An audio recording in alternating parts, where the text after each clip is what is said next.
आप देख रहे हैं आईना न्यूज यूपी की नई प्रस्तुति नया सवेरा। मैं सियाराम मिश्र। प्रचंड गर्मी और लू में भूल कर भी न करें ये गलतियां, शरीर को हीट स्ट्रोक से बचाएंगी। एक्सपर्ट हरिओम प्रकाश पांडे जी की यह बातें, जिसे ध्यान से सुने और देखें। उत्तर प्रदेश के अधिकांश हिस्सों में 22 से 23 मई तक भीषण गर्मी और लू की स्थिति देखने को मिलेगी। ऐसे में सबसे ज़रूरी बात यह है कि अपना बचाव जरूरी। बचाव के लिए एक तरफ जहां खान पान कर संयम रखें, तो बहुत सी चीज़ें ऐसी हैं जो नहीं करनी चाहिए, जिससे आप सुरक्षित रहें। इस बारे में हरिओम प्रकाश पांडे जी जो बता रहे हैं, उसे आप ध्यान से सुने। गर्मी का जो असर अब। धन्यवाद मिश्र जी। मैं डॉक्टर हरिओम प्रकाश पांडे, पीयूष आरोग्यम, अकथा, वाराणसी से। सबसे पहले तो मैं सभी दर्शकों का इस कार्यक्रम में स्वागत अभिनंदन भी करूंगा और सबके उत्तम स्वास्थ्य की कामना करता हूं कि सब इस ऋतु में भी अच्छे से स्वस्थ रहें और खुश रहें। बात मिश्र जी ने पूछा कि इस गर्मी में हम अपने परिवार को या अपने को स्वस्थ कैसे रखें, तो ये ऋतु है ग्रीष्म, और ग्रीष्म ऋतु में अर्थ ही होता है हर चीज़ सूखा सूखा, गरम गरम। तो जो हमारा सूर्य है वो बिल्कुल लगता है कि पृथ्वी के नज़दीक आ गया या तो पृथ्वी पर ही आ गया। इतना ज़्यादा अधिक टेम्परेचर होता है कि हर चीज़ सूख, जल माने जहाँ जल है वो जल सूखने लगता है। शरीर का जल, वृक्षों का जल, पेड़ पौधों का जल, और जो आर्द्रता है जानवरों की भी, तो जीवों की, वृक्षों की, पृथ्वी की आर्द्रता खत्म हो जाती है और पृथ्वी भी कम आर्द्र होकर सूख के फटने लगती है। तो मनुष्य की तो बिसाती क्या है। तो ऐसी स्थिति में जब ग्रीष्म ऋतु हो और टेम्परेचर बहुत ज़्यादा हो, तो बहुत सारी बातों का ध्यान पूरे परिवार को रखना चाहिए और हमको स्वयं रखना चाहिए कि हम स्वस्थ रहें, इस ऋतु में भी स्वस्थ रह के अपने परिवार को स्वस्थ रखते हुए आगे चलें। तो इसमें सबसे बड़ी चीज़ है कि दिन भी गर्म और रात भी गर्म। तो कोशिश ये करें कि सूरज का जब उठान होता है यानी 9-10 बजे के बाद अक्सर घर से ना निकलें। कोशिश करें ना निकलें। यदि निकलना बहुत ज़रूरी है तो सूती वस्त्र पहनकर, हल्के रंग के कपड़े पहनकर, इस तरह से हम लोग छाता लेकर या ठंडी गाड़ियों में हम लोग बाहर जा सकते हैं, निकल सकते हैं, जिससे हम लू से बचाव कर सकते हैं।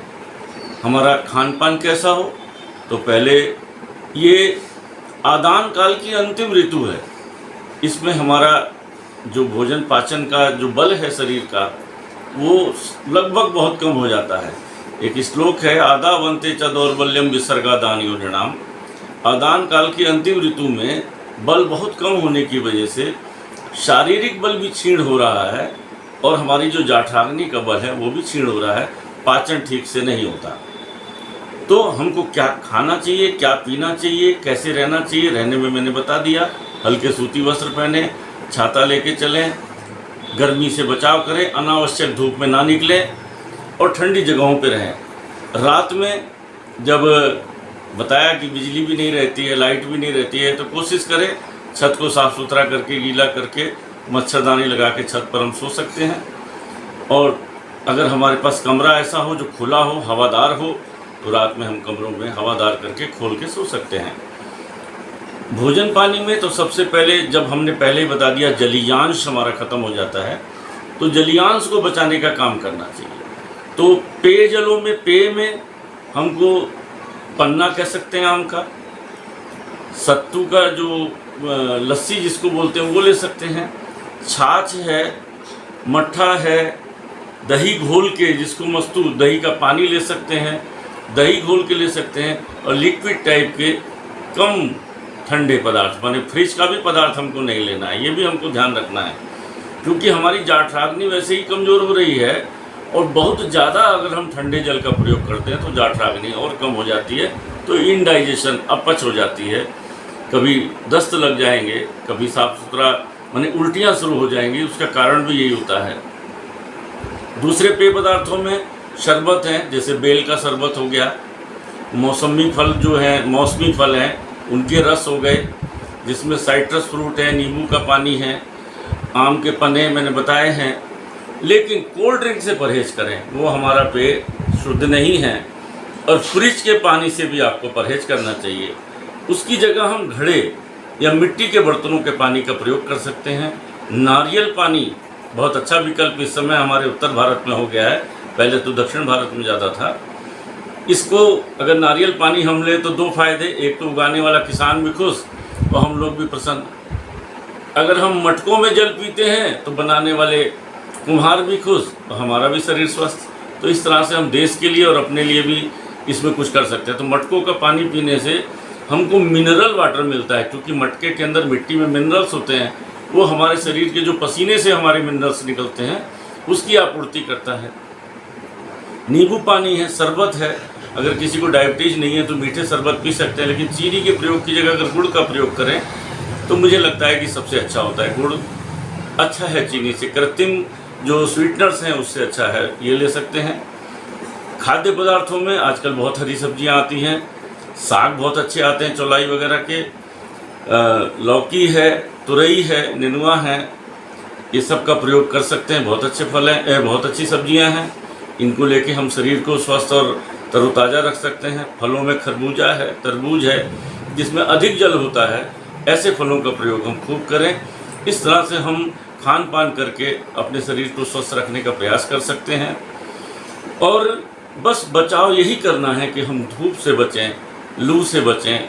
निकलना ज़रूरी है तो बहुत हल्के कपड़े पहन के, बहुत फुल बाह के कपड़े पहन के, सिर पर टोपी रख के, छाता रख के, जैसे भी हो सके इससे बचें, क्योंकि लू इस समय प्रचंड चल रही है और अंदर घर में भी रहना आसान नहीं हो रहा है। इसलिए सब लोग स्वस्थ रहें और अपना भोजन स्वस्थ रखें। धन्यवाद सर। ये तो आपने लक्षण बता दिया। अगर कोई इससे प्रभावित हो जाता है, जैसे लू लग जाते हैं, तो उसका सिम्टम क्या है? हमारी बॉडी में किस तरह के वो लक्षण दिखाई देने लगते हैं? अगर वोमिटिंग होने लगती है या कोई ऐसा स्वरूप दिखने लगता है, तो हम तत्काल क्या करें कि जिससे हमें राहत मिले और अपने आप को बचाया जा सके? अब लू लगने की बात है तो सबसे पहले अगर हम ग्रीष्म ऋतु में बाहर निकल रहे हैं, हमको लू लगने का खतरा हो सकता है, तो घर से ही सामान्य पानी पी के चलें। न बहुत ज़्यादा ठंडा, गर्म का तो कोई प्रश्न ही नहीं होता। ठंडा सामान्य जल पी के चलें, हाइड्रेट करके चलें। पुरानी कहावतों में प्याज का प्रयोग बहुत ज़्यादा था कि प्याज खा के चलने से भी ऐसा होता है, लेकिन ऐसा है, प्याज के रस में भी मल्टी मिनरल्स होते हैं। अगर उस ढंग का भी कोई प्रयोग करके चले तो उसको लू जल्दी नहीं लगती। लेकिन यदि लू लग जाती है तो उसके सबसे पहले लक्षणों में शरीर का टेम्परेचर अचानक बढ़ने लगता है और उस सीमा तक बढ़ता है कि रोगी बेहोश हो जाता है। हमारे सामान्य लक्षणों में 104-105 तक फीवर होता है तो देख लेते हैं, लेकिन वो 105-106 माने पारा तोड़ने लगता है, इस भाषा में हम प्रयोग कर सकते हैं। माने इतना ज़्यादा टेम्परेचर होता है कि फिर उसको छू नहीं पाता आदमी।